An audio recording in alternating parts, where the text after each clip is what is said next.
Okay, so have you ever noticed how some cities, they just have this certain energy about Oh, them? yeah, definitely. And Osaka, it's got this almost a buzz, it's known as Japan's kitchen, right? And you can just tell the place is all about incredible food. Yeah, and it totally lives up to that hype, you Yeah. know? It's not just a reputation. Osaka has this truly unique and it's deeply rooted culinary identity, and it goes back centuries. So today we're diving into something a lot of you have been asking us about, Yeah. a simple beginner-friendly itinerary Okay. for 5 days in Right. Osaka.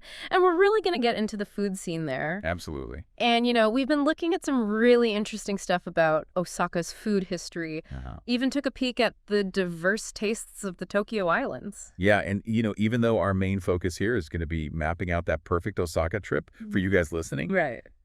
understanding that bigger picture of Japanese regional cooking, Okay. like what we saw in the Tokyo Islands, Yeah. it gives you a better appreciation, I think, for how varied and special Japanese food culture really is. Exactly. So we're going to give you a clear and exciting 5-day roadmap for Osaka. We'll cover what to see, the absolute must-try foods, Of course. a few things maybe to avoid, especially as a first-timer, Sure. how to get around some local customs that'll make your trip smoother, and even some tips for saving some yen. Sounds good. Think of it as your personal launchpad to an amazing food experience. I like it. So let's start with like the core of it. Yeah. Why is Osaka called Japan's kitchen? It's more than just a catchy name, right? Oh, yeah, for sure.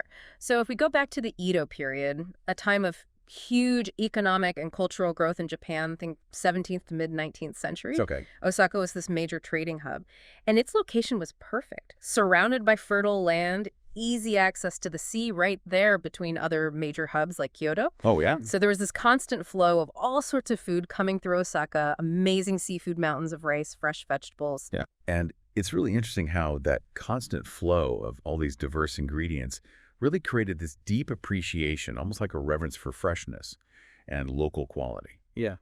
The markets in Osaka, they became incredibly important. They were like these vital links between producers and consumers, and that focus on getting the best ingredients when they're at their absolute peak. Right. You still see that reflected in Osaka's food culture today, even more so than in some other regions of Japan, I think. And it wasn't just about having the best ingredients. It was about truly enjoying them to the fullest. And that brings us to this wonderful concept of kudaro. Kudaro, literally it translates to something like eat until you drop, or even eat yourself bankrupt, which is kind of funny. Right. But it's not just a saying in Osaka. It's like woven into the city's identity and how its people connect with food.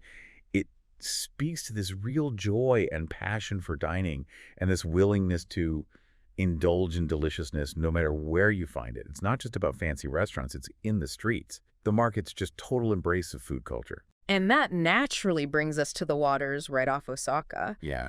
The bay was so full of fish that they called it naniwa, which translates to fish garden. You can just imagine the sheer variety and quality of seafood that they had, which of course shaped the local diet and those traditions. Yeah, and connecting that historical abundance to what's going on today, it's really cool to see the efforts to revive these Naniwa traditional vegetables. Right. These are local varieties that have been grown in the region for over 100 years, and there's this movement to bring them back into modern cooking in Osaka. Right. It's really highlighting that enduring connection between the city and the land around it. All right, so let's talk about the iconic Osaka dishes, the ones you absolutely have to try. And first up, takoyaki. Oh yes, takoyaki. These amazing little balls of grilled batter with a piece of octopus tucked inside. They actually originated in Osaka in the 1930s. Wow. And quickly became a quintessential street food there. You'll see vendors all over flipping them fresh, usually with a long line of people waiting, which is always a good sign. Then there's okonomiyaki. People describe it as a savory pancake, but that doesn't really do it justice. What's cool about okonomiyaki is that it really shows off Osaka's adaptable culinary spirit. Okoni means what you like, and yaki means grilled. So it's a dish you get to customize with your favorite fillings. It's got that anything goes attitude that's so Osaka. And of course, we can't forget kushikatsu. Yes, kushikatsu. These are deep-fried skewers of pretty much anything you can imagine, meat, vegetable, seafood.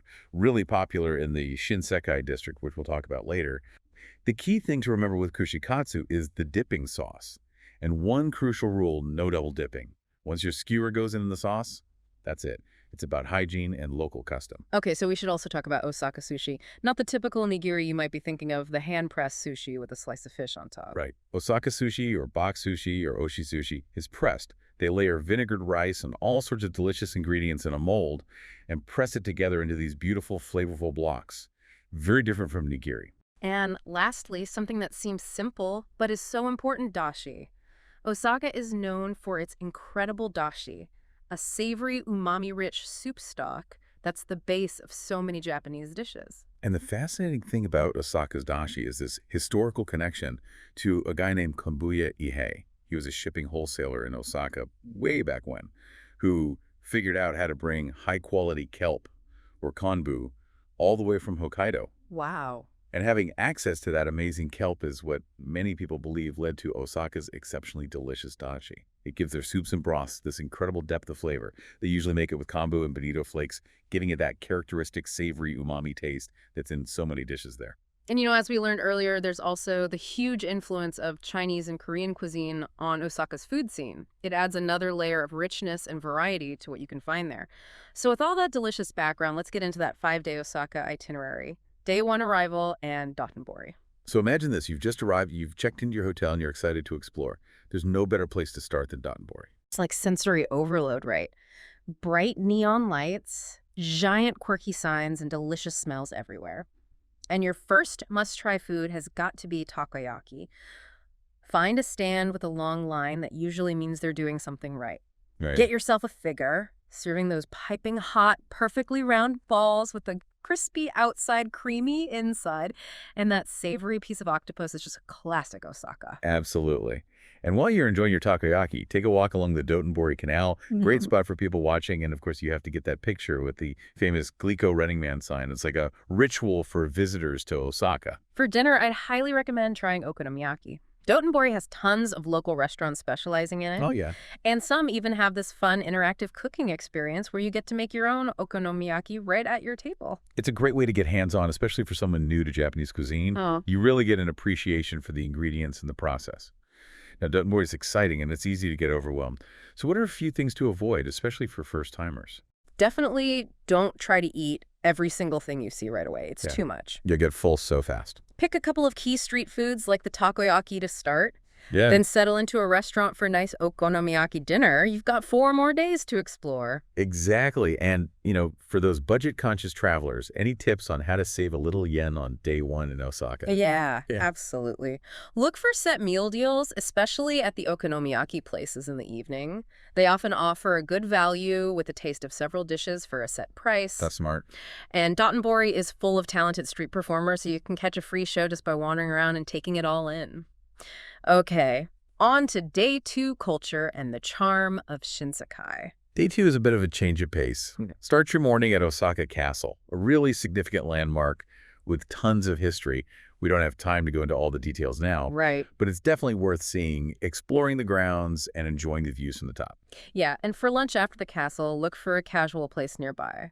While our sources on Osaka didn't specifically highlight udon or ramen, they're very common, delicious Japanese options you'll find easily perfect for a quick, affordable meal. In the afternoon, head to the Shinsekai district. It's got this cool retro vibe, like you've stepped back in time. The highlight here is the iconic Tsutenkaku Tower, a true symbol of Shinsekai. And your must-eat in Shinsekai is kushikatsu. Tons of restaurants here specialize in these deep-fried skewers. And of course, remember that crucial dipping sauce rule, no double dipping, 1 dip only in those shared sauce containers. It's a really important local custom. So anything beginners should be aware of in Shinsekai? Yeah, it's worth mentioning that some parts of Shinsekai feel a bit rougher around the edges, especially at night, compared to the brighter tourist areas. Right. So just be aware of your surroundings, especially if you're alone. And any tips for saving money in Shinsekai? You can get amazing views from the base of Tsutenkaku Tower without paying to go all the way to the top. Plus, Shinsekai is known for having really affordable kushikatsu places, so you can eat well without breaking the bank. Day 3, we're diving into the heart of Osaka's food scene, the markets. Yeah, day 3 starts at the Kuromon Market, often called Osaka's Kitchen, and as soon as you get there, you'll see why. It is amazing. It's the perfect place to wander and try different things. So your must-eat experiences here are whatever looks good to you. Exactly. Try the super fresh seafood, the pickled stuff, all the little snacks as you go through the market. A total feast for the senses. For lunch at the market, I suggest trying some grilled skewers. They have everything from seafood and meat to veggies, or go for some really fresh sushi. A lot of the vendors will even prepare it right there in front of you. Right in front of you. That's cool. In the afternoon, check out Dogyasuji Kitchenware Street. It's a different kind of eating experience, but just as fun. It's a paradise for anyone who loves to cook or appreciates Japanese craftsmanship. Yeah. Shops full of specialized kitchenware, beautifully crafted knives, unique gadgets, gorgeous ceramics, traditional lacquerware. It's the perfect place to find a special souvenir. For dinner on day 3, let's finally have that Osaka sushi, the box-pressed sushi. If you can find a traditional place that focuses on oshizushi, it's an amazing way to experience this unique and tasty style of sushi. So at Kurumon Market, any advice on what to avoid maybe, or how to be smart with your money? Don't overbuy when you first get there. It's easy to do. There's so much that looks delicious, but you'll fill up fast. Yeah. Sample as you go, and remember you have other meals and other days to explore. Exactly. And to save money, buying those smaller snacks and portions at the market is actually cheaper than sitting down for full restaurant meals. Day 4 offers some choices, a day trip or exploring more of Osaka. Day 4, you've got some options. One is a day trip to Nara. Okay. Now, it wasn't specifically mentioned in our Osaka research, but it's a very popular and worthwhile trip from Osaka, a totally different cultural experience. What's Nara known for? Well, it's famous for Tadaiji Temple, which has this gigantic bronze Buddhist statue, and for the friendly wild deer that roam around Nara Park. For lunch in Nara, look for local specialties, maybe some freshly made mochi, which Nara is known for. That sounds good. Or if you want to stay in Osaka, you can spend the day in Umeda, a big commercial district with great shopping, cool modern architecture, and stunning rooftop views. Nice.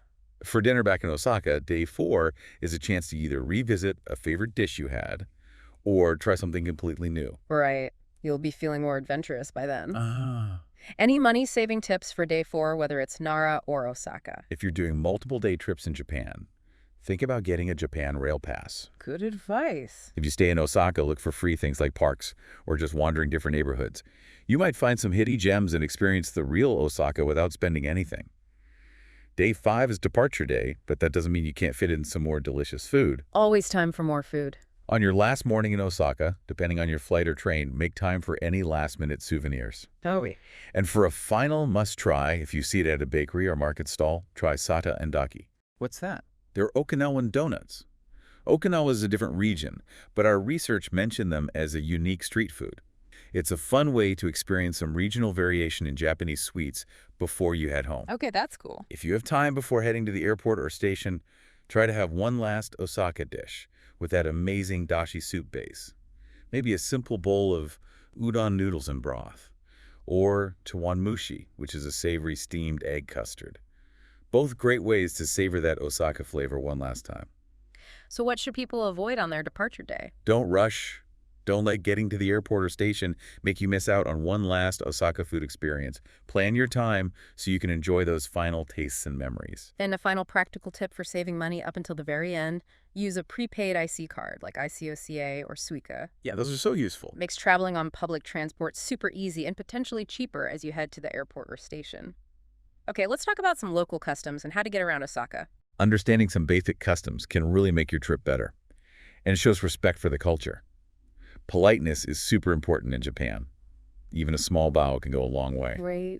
You might also need to take off your shoes before going inside, especially at traditional restaurants or maybe your accommodation. Good to know. Before you start eating, remember to say itadakimasu.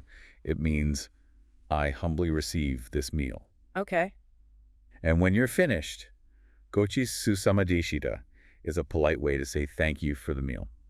And of course, we've already mentioned the kushikatsu rule, no double dipping. Important one. Definitely.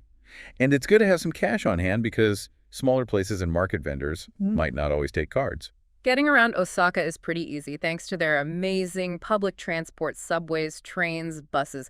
One of the best things you can do is get a prepaid IC card when you arrive. Oh, for sure. Yeah. Load it with credit, then just tap it at the gates. No need to buy individual tickets for every trip. It's so convenient. And while Osaka has fantastic public transport, a lot of the tourist spots like Dotonbori and Shinsekai are pretty compact and walkable, so get ready to do some exploring on foot. So let's talk about some things to avoid as a first-time traveler in Osaka. We've already talked about the no double dipping rule, especially for kushikatsu. Right. Also be mindful of noise levels. Osaka is lively, but try not to be too loud in public, especially on trains or in restaurants. It's about being considerate of others. Littering is a big no-no in Japan.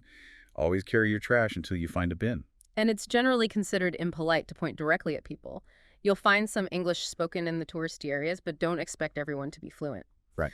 Learn a few basic Japanese phrases like hello, which is konnichiwa, thank you, which is arigato, and, which is sumimasen. Yeah.